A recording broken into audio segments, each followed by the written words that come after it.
Ah. Hey everyone, it's Karen, and I just wanted to pull apart this article that I'm sharing with you about Summit County Council looking to limit the number of short-term rental licenses that it gives out for the next 6 months. Sorry, I've got a little cold going on, so sorry for the way that I sound, but I thought that this was a really important topic to kind of pull apart for you. So I come at this from a kind of unique perspective because I've sold in New York City. New York City, 70% of people rent. And of the existing inventory, 70% of that inventory is co-ops. And co-ops limit the amount that an owner can rent out their unit. So typically it's 1 out of every 4 years or 2 out of every 5 years, or there's all kinds of regulations. And this is something that's just common in New York City. People who buy co-ops know that they're limited. People who buy condos know that they're not. In Park City, however, this is a whole different ballgame. We have single family houses, condos, condo hotels, all of which generally have some kind of rental policy. So maybe they allow nightly rentals, maybe they have a minimum of 5 nights, or, no more, you can't rent it out more than once during any 30-day period. So a lot of these HOAs already have these rules in place. And in order to rent and to have in order to rent out your unit, you have to get a short-term rental license.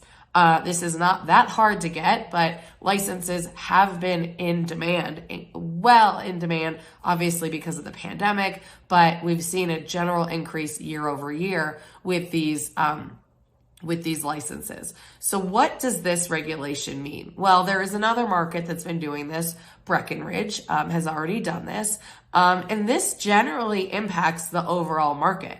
So I don't want to break apart everything that they are considering doing. Some of it pertains to where the unit might be, how many other units there are in that area that are rentable, and there's one particular area that is more prone to fires. So they see that as people coming in and out, and obviously could lead to more wear and tear on the neighborhood, which could possibly lead to fires. And we have a major issue here in town. So what could this possibly mean to you?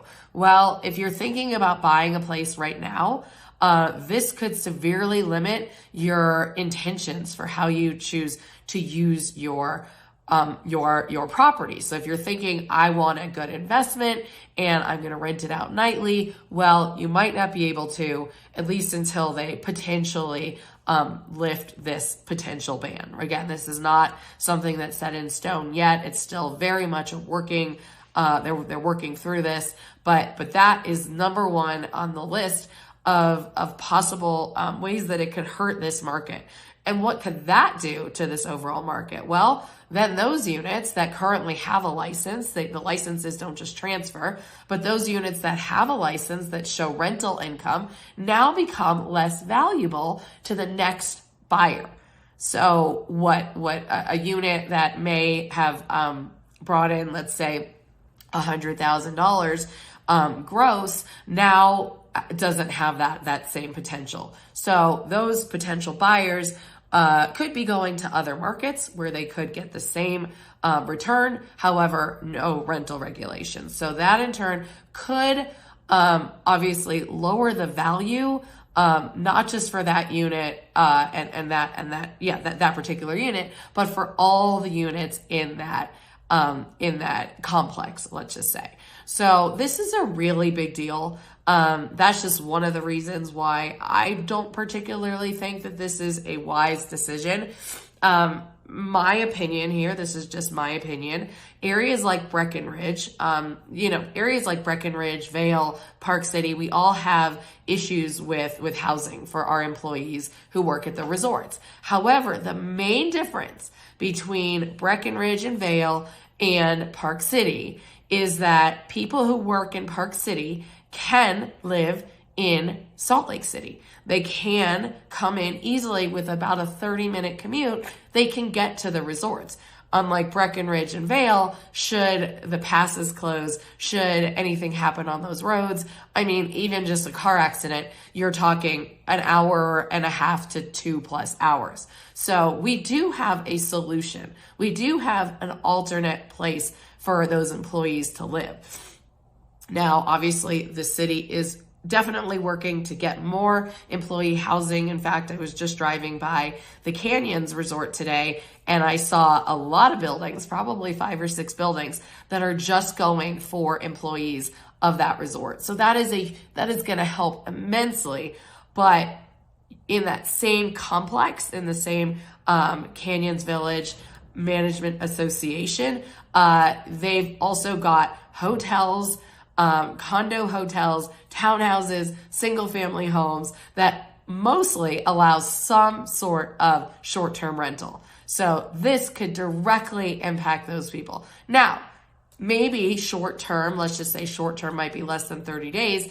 Perhaps what the city is trying to do is to allow some more employees to live in those particular units. So say you have a unit at the Waldorf Astoria, right now getting, $600 to $800 to $1,000 per night. But if they limit, now I'm just using that as an example, the Waldorf probably won't limit this. However, some of the other units around that area could.